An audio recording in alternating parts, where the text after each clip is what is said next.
So I think you have like your personal support network, which is your friends and family, and they're always good for just kind of like general well-being, that kind of support.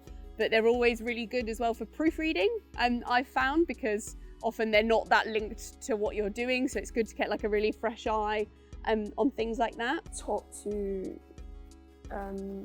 other people more, especially those who are more experienced than me, because they have a lot to share. That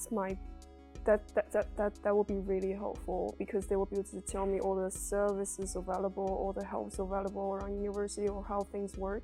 There's also more official support, so you'll have a personal tutor, and you'll have at least 2 supervisors in your department. So there's those people which you can rely on as well. Then there's also the kind of wider networks of support. So there's usually some form of admin team within a department who you might have spoken to, and they're often really good for going to for issues, whether that's like academic or more personal. We have peer-to-peer support with the PG Hub, so things like PG Tips and Research Refresh.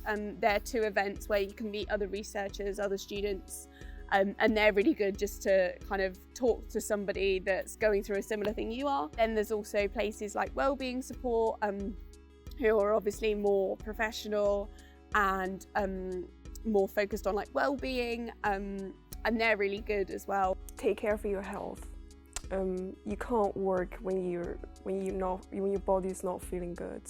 So yeah, get involved with different sports. Because it's not the case where you'll probably go to one person for everything, and not everybody is suited to every issue. So just working out what kind of people you're comfortable with going to, like a really personal issue or more of like an administrative issue. I've got a great support network. I've got one other PhD student who lives quite close to me, so even when we weren't allowed onto campus, we would meet up in the centre of Birmingham and have coffee and moan, and but your peers are probably your best support network.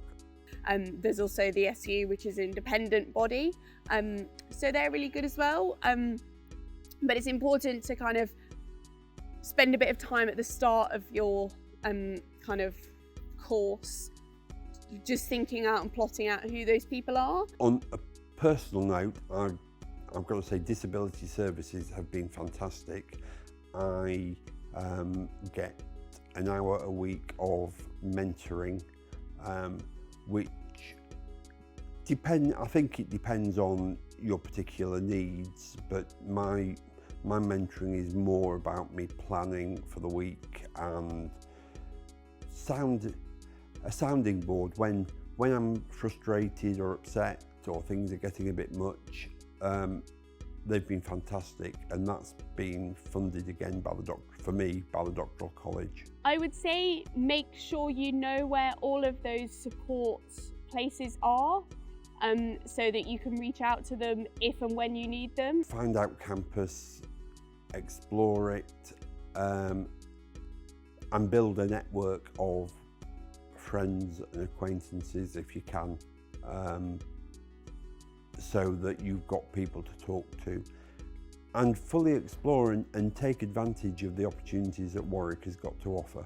When I wrote my master's thesis, I was doing like 12 hours a day in the library, and then I'd come home and watch Love Island, and that would be like an hour of chill.